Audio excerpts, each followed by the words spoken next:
What's going on, YouTube? So today we're gonna talk about okay, so I was thinking about something the other day, and I wanna, because I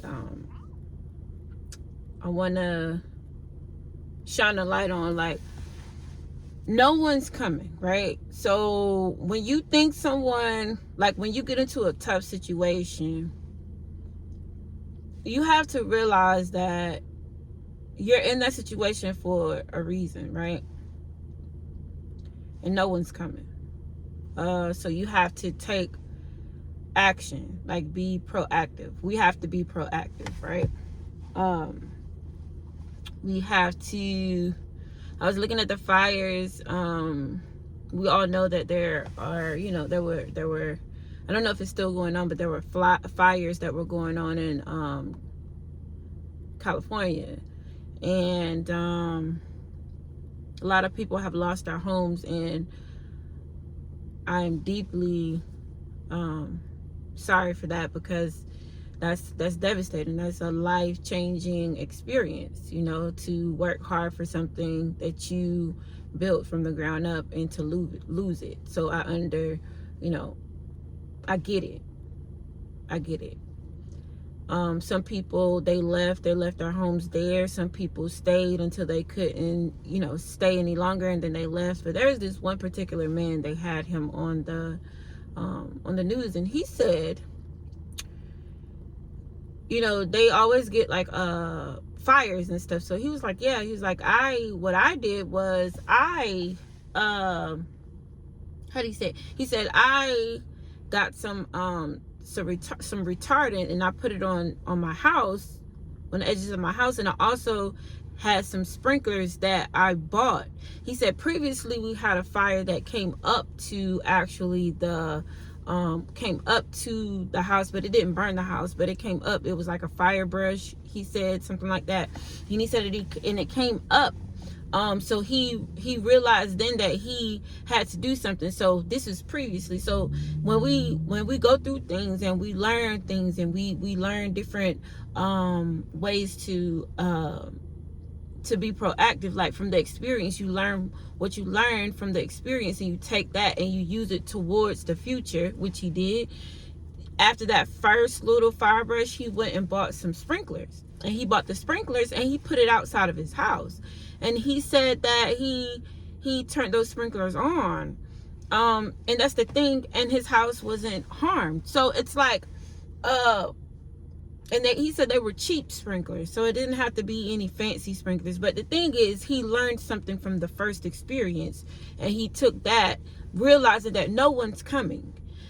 In situations, sometimes we feel like, when we have family and we have friends, and we've always been there for them, and they've always been, you've hardly ever said no to anything that they ask you to do. You would think that in those tough situations that they would, any situation, it doesn't have to be a fire, but any situation that is difficult for you or challenging for you, you would expect them to come to your aid, or at least, call you or check on you or whatever. But that's, not always true. So once you get it in your mind that no one's coming, then you understand that, hey, I got to do this for myself. I gotta protect me and my family. I've been in several situations where where I was alone, and I realized that no one was coming. Me and my husband, no one was coming, and we figured it out. So you take what your experience is from, and you can learn from other people. It don't necessarily have to be anything you've been through, but you could take the information and the knowledge to be able to apply it to yourself and to the things that you have, that you want to accomplish, and setting up those resources to where when things happen, you're able to make moves. You don't have to wait on anyone to allow you to do something or to bring something to you, because that's the worst position to be in. Is, I can imagine those people, they're waiting for toiletries, they're waiting for water, they're waiting for all these things, and no one may come. So it's like, being proactive, you know, being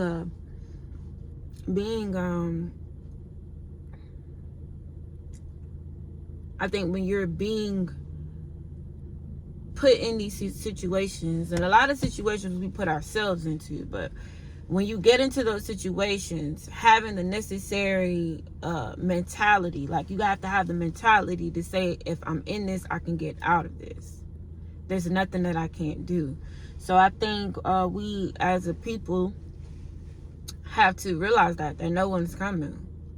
Like, only God controls everything, like the one and only true God. So we have to literally like focus on the things that we can change, and focus on being led by God, focus on the mentality of no one's coming, so I got to do this. You know, with the help of God, I can do anything. With God, all things are possible. Not some things, not, you know, this and that and not that. It's all things are possible to them that believe. And you have to have the belief to know. We have to have the belief to know. And sometimes we do. We you know, because I've been in, you know, in positions in my life where, you know, it's like, do you really believe this? Do you really believe that God loves you? Do you really believe that God would never bring you this far to leave you? Do you really believe that he governs everything? He sees everything. He knows exactly what your heart desires, and he knows what you want. He knows the situation that you're in, but do you believe him enough to change the situation? So just like this situation, you know, with the fires and stuff, it's a horrible thing. It's a life altering thing, but this too shall pass, and God's gonna see his people through. So I encourage everyone to literally like develop your relationship with the Creator. You know, start reading your words, start realizing too that no one's coming, only God. And when God comes, you're gonna know. But in the meantime, you have to act. You can't just sit there and just be like, oh well, you know, lollygagging and resting on your laurels. You can't do that. You got to get up and you got to make moves. That means, you know, if you know certain things run in your family, if you know you have high blood pressure in your family, if you know you have diabetes, if you know that your eating habits are wrong, if you know that obesity runs in your family, you're obese, if you know these things, smoking, cancer, things like that, if you know these things, this is when you take the necessary actions. Because once you get in those positions and you realize that you're at your lowest, no one's coming, and the people you thought would be there aren't there. And I've heard many stories from several different people, and they realize that they're ones that they thought were their true friends weren't their friends, or even family. You know, they never came. So it's understanding that and being solid in you, being solid in God, being solid in your beliefs, standing on business, like not compromising for folks, because folks gonna do what they want to do. That's their life. You know, you let them have their experience, and that's okay if they want to have their experience. It has nothing to do with you. But as like, I had to learn that, like, I can't force anyone to think a certain way. I can't force anyone to do something that they really don't want to do. And it's not my job to force anything. The more and more you try to force someone to see something, it makes it harder for, you know, ourselves. It makes it harder for me when I have to do that. When I was doing that, now I just allow people to have their experience, and that's okay. I just know how to govern myself. And if that means removing myself, I remove myself. But I realize that no one's coming. So you can sit there, you can pout all you want to, you can complain all you want to, you can roll up in a fetal position and cry all you want to. No one's coming.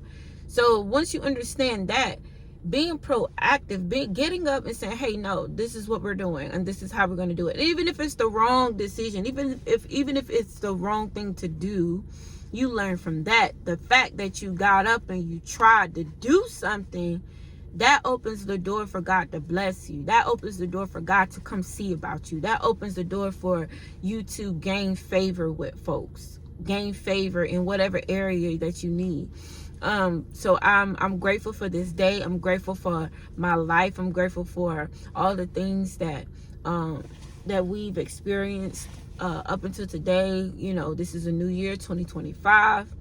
This is the time to make, you know, your reality what you want it to be with God's help.